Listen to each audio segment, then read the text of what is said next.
Dear Patriots, before the news starts, please subscribe to our patriotic channel by clicking the subscribe button.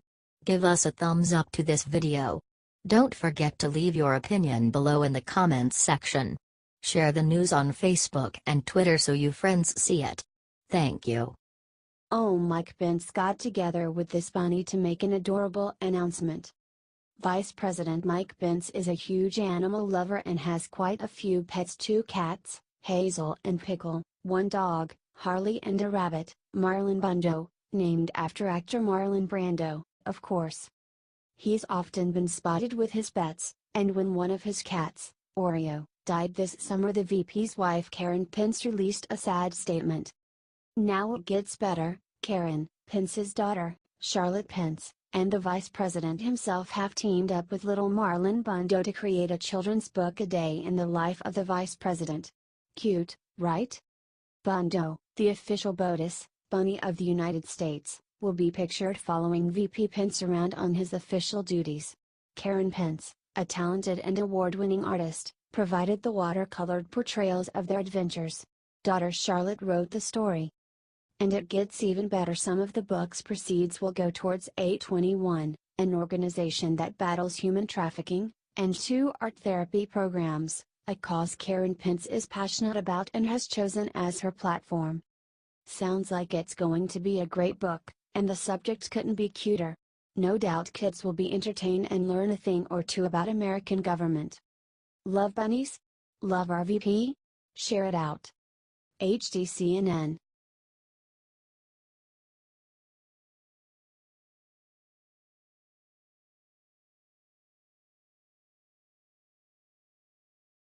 Judge Napolitano just went nuts. Look what he leaked about the evil plans to tap Trump. Judge Andrew Napolitano joined Stuart Varney on Tuesday to talk about the shocking report that came out recently that shows that Obama's FBI spied on the Trump campaign during the election. Napolitano is arguing that this included spying on President Trump. President Trump tweeted in March that Obama wiretapped Trump Tower. Judge Napolitano, when Jim Comey, still the director at the FBI, told the Senate Intelligence Committee under oath, "I know of no surveillance in Trump Tower." How could he not have known of this if his own FBI was doing it? If it was a FISA warrant, Valerie Jarrett and Susan Rice could get their hands on it. I can assure you Donald Trump is caught up in that wiretap. I can assure you his words and his voice are all over it. Obama and Comey broke the law. They need to be put before a court and sentenced under the law. Where is Jeff Sessions? Where is our Department of Justice? Share this everywhere, y'all. The media is suppressing this news. Trump was right all along. He was wiretapped by the Obama administration for political reasons. We need to expose this scam now.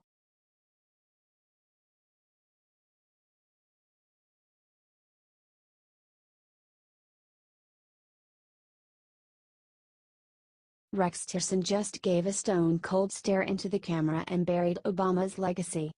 Secretary of State Rex Tillerson got on Fox News Tuesday night and blasted Obama's 2015 Iran deal, calling it one of the worst and most one-sided transactions the United States has ever entered into.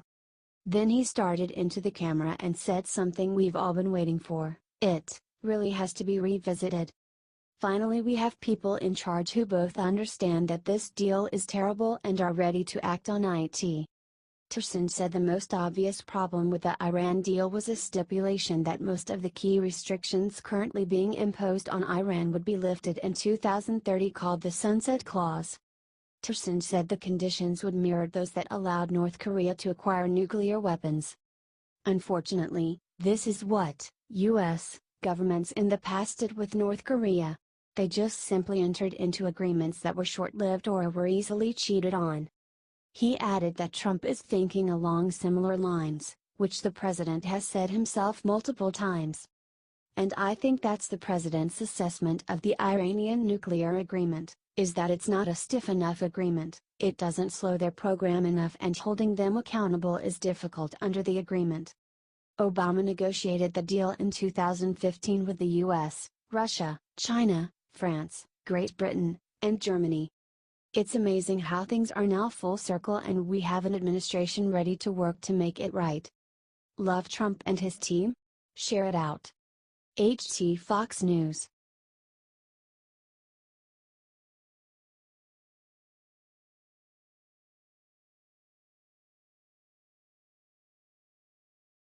Moments before Trump's UN speech, the North Korean representative got up and did the unimaginable. The whole world is busy talking right now about President Trump's historic speech at the UN where threatened to totally destroy North Korea. What nobody noticed, however, was the shocking thing the North Korean ambassador did moments before Trump started speaking. Right as the US president was walking up to take the microphone, Ambassador Ja Song-nam stood up from his front row seat and walked away. However, before he walked out he gave a warning to the British UN ambassador. Nam said we're inching towards a nuclear war. The junior ambassador from North Korea was left alone with his headphones on for the remainder of the speech. Trump then went on to make it clear that he is arming and empowering the military and preparing for war with Kim Jong-un since he refuses to stop building and testing nukes and ICBMs. President Trump even listed off their sick war crimes publicly. It is responsible for the starvation deaths of millions of North Koreans. And for the imprisonment, torture, killing and oppression of countless more. It wasn't only North Korea he went after, though. He went after a lot of the US's biggest threats including Iran. Trump said they are still building nuclear devices. Cuba, they have been using sonic attacks on the American embassy to cause brain damage. Venezuela, their failed socialist government is in the middle of a bloody civil war after getting voted out of power. Syria, obviously this one is a mix of ISIS and Assad. If you are not opposed to seeing the end of the Kim family controlling North Korea, help us get this shared out and let everyone know how the country feels. In the end, it's all up to you, America.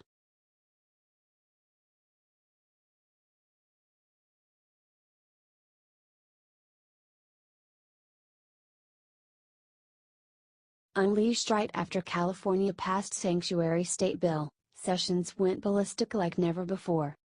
These leftist states and cities all seem hell-bent on protecting criminal illegal immigrants at all cost. Sanctuary laws have been passed throughout multiple jurisdictions to prevent local police from cooperating with Immigration and Customs Enforcement, ICE, when they've detained illegal immigrants who have broken the law. California legislature just passed a bill that would bring that policy to the entire state, instead of a handful of cities. Attorney General Jeff Sessions was not having it though and put them on blast in a speech in Portland Tuesday. The bill risks the safety of good law enforcement officers and the safety of the neighborhoods that need their protection the most. There are lives and livelihoods at stake. Then Sessions brought out the big guns. He told Californians exactly what was at stake, relating the death of 23-year-old Abel Esquivel, who was killed by 2 illegal immigrants in California last week. About 3 weeks before the murder, one of his alleged killers was arrested for an alleged battery, and, despite a request from ICE, he was released. One of the other defendants in the murder case also had an ICE detainer request for him when he had been arrested back in May for illegal possession of marijuana and brass knuckles. Esquivel was a young Hispanic man volunteering for his community when he was killed in an attempted robbery. His life matters. Respecting our country's immigration laws matters and protects all Americans regardless of race. This is a terrible story and it did not need to happen. Sessions was right for bringing it up and putting it in front of California Governor Jeff Brown's face, urging the governor not to sign this law that is in front of him. Sessions and the Trump administration have been working hard to deny federal funding to sanctuary cities, and many of their intended policies are being tied up in the courts. Stay tuned for any new developments. Support Sessions and honor the death of this brave young American by sharing this out 50,000 times. HT Fox News.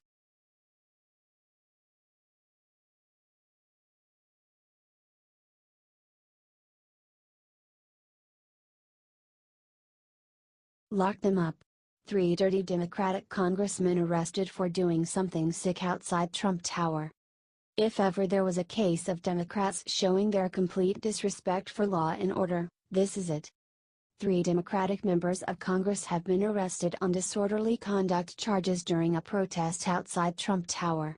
Democratic Congressman Luis Gutierrez of Illinois being arrested outside of Trump Tower. On Tuesday, U.S. Reps. Raul Grijalva, of Arizona, Luis Gutierrez, of Illinois, and Adriano Espaillat, of New York, were illegally protesting in favor of the DREAM Act without a permit and were told to leave by police. Instead of respecting police orders, the Democrat congressman chose to act like children and sat down in the middle of a busy Fifth Avenue to block traffic. Not even ambulances were able to drive through their temper tantrum. All 3 Democrats were eventually handcuffed and arrested for their unlawful actions. These congressmen just disgrace themselves and the titles they hold. Not only are they willing to fight for illegal immigrants who break our laws, they are even willing to act like criminals themselves to fight against legal Americans. Share this if you think that these congressmen should be forced to resign immediately for their disgraceful behavior.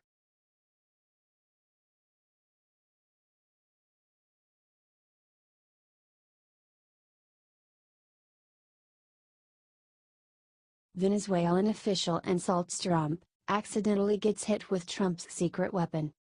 Donald Trump spoke for the first time at the United Nations today and his speech was a stunner from beginning to end. During the 45-minute address, President Trump threatened North Korea, called out radical Islamic terror, and impressed Benjamin Netanyahu with his boldness. The Venezuelan delegation, however, was less impressed.